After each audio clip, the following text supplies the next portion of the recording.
Saturday wasn't bad, was it, Glenn? Another FA Vase game, another side from the tier above, and another victory. Yeah, here we are again. Yeah, and they're all going to be the same. This Saturday will be exactly the same. Another side that will be going in massively the underdogs. But another weekend where we get the opportunity for winner stays on. So you looked very dangerous on the counter-attack on Saturday. Was that something you kind of targeted?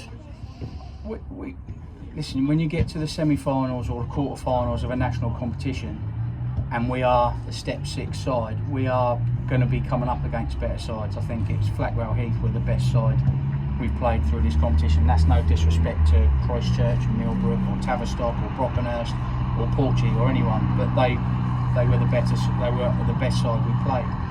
So we knew we were going to be under the cosh. We knew the way that we felt that they would play. We set the game plan up to get everything inside. You heard Barto shouting it and screaming it from the side there. Get everything coming into traffic, even though we knew they had a left footer that played on the right and a right footer that played on the left. So they were strong in theory coming inside, but the plan was when they were coming in, show them a welcoming committee, 2 midfield, the centre defence.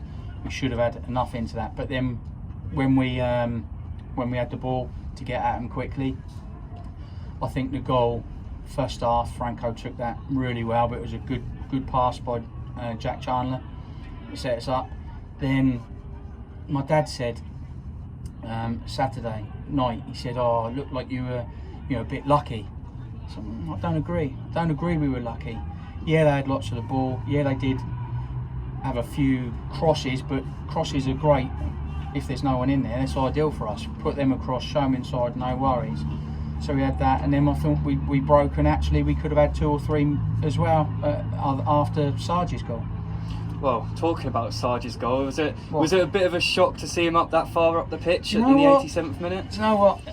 Everyone's got a perception of Sarge that he's just. You laugh because he's your mate. He's the ugly player. He goes and does the ugly stuff. But do you know what? Every week he goes and shows he's got so much more than that. I've got so much pride and respect in him because we've rotated that midfield 3, or we don't necessarily rotated Jordan and Sarge around Cali. And there's been times when he's played really well but had to miss out the next week.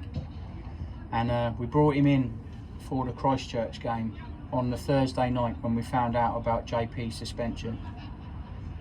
And he took it in his stride, and I thought he was man of the match, to be fair, against Christchurch. And then down at Tavistock, I think there was 3 standout players and he was in the 3.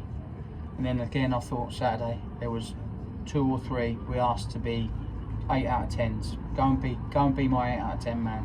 And he was in that group again. So to get the goal at the end, brilliant. I was so proud, so chuffed. We've known Sarge, been around since the Neil Milton days. Little 6-year-old top turning up in his England shirt and his mismatched socks and shorts and everything. But what a way for him to keep growing and growing and growing, and it was just brilliant that he got that goal. And obviously the scenes after the final whistle, the party atmosphere and everything, it's becoming quite, common scene. They're great lads, aren't they? It was. I actually felt Saturday was a little bit more subdued. Me in particular, obviously I celebrated again at the end. No 6-foot jumps this time, stretching my hamstring or anything like that. But it was a little bit subdued, and I think they're getting subdued because there's the belief there that job done, on to the next one. So yeah, it was good, and a few beers were sunk afterwards at various places, which was great. But yeah, it was still a great celebration, and people were like, "Oh, that was really, really good." But Tavistock was louder than that, and Christchurch was louder than Tavistock. So it's not getting conceited, but as I say, it's just getting week on week on week, just that little more assured into what we're doing.